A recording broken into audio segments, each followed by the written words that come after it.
basically said that he watched MJ get his ass busted. He's basically said that MJ as a defensive player was overrated and he wasn't all that great. He said there was even guys better than MJ as far as defensively during his time.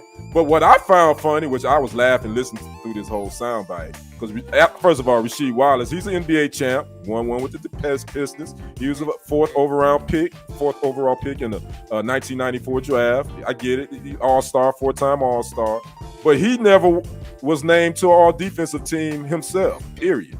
So defense wasn't his forte. So for him to talk about somebody that defense was overrated, he didn't even make a defensive team. So anyway, that's neither here nor there. But I thought it was interesting that he named three players that he said that basically busted Mike's ass. Clyde Drexler, Joe Dumars, and J.R. Ryder. Well, I went and looked up their numbers versus each other, and none of them really busted Mike's ass.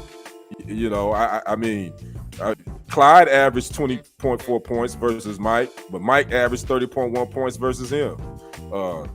Joe Dumars averaged 15.2 points versus Mike in 70 games. Mike averaged 30.7 points versus Joe Dumars. J.R. Ryder averaged 23.8 points versus Mike, and they only played 5 times. Mike averaged 33.6 points per game. So I'm trying to figure out where did they bust his ass at, Rasheed? I'm trying to figure that out. Where did they bust his ass at? I don't know. Mike did, you know, I know numbers don't tell the whole story. You know, the eye test definitely has a lot to do with it, but MJ did win Defensive Player of the Year in 1988 as well as a scoring title. He was named to the All-Defensive Team 9 times. He led the league in steals 3 times. Again, numbers don't tell the whole story, but they write some of it.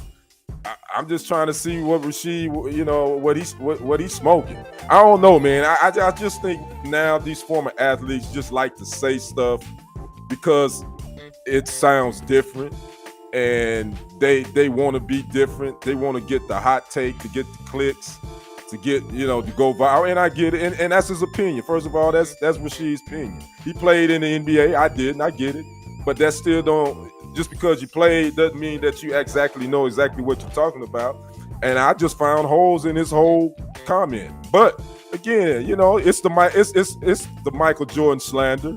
It started when Scottie Pippen, you know, about The Last Dance, and he wrote his book, and it's been going and going and going. But you know what's funny? MJ doesn't really respond, and I think that's the best way to handle noise is to don't even respond. So. Again, that's Rasheed's opinion, but I think his opinion was full of BS, and I don't even think he believed what he said. I think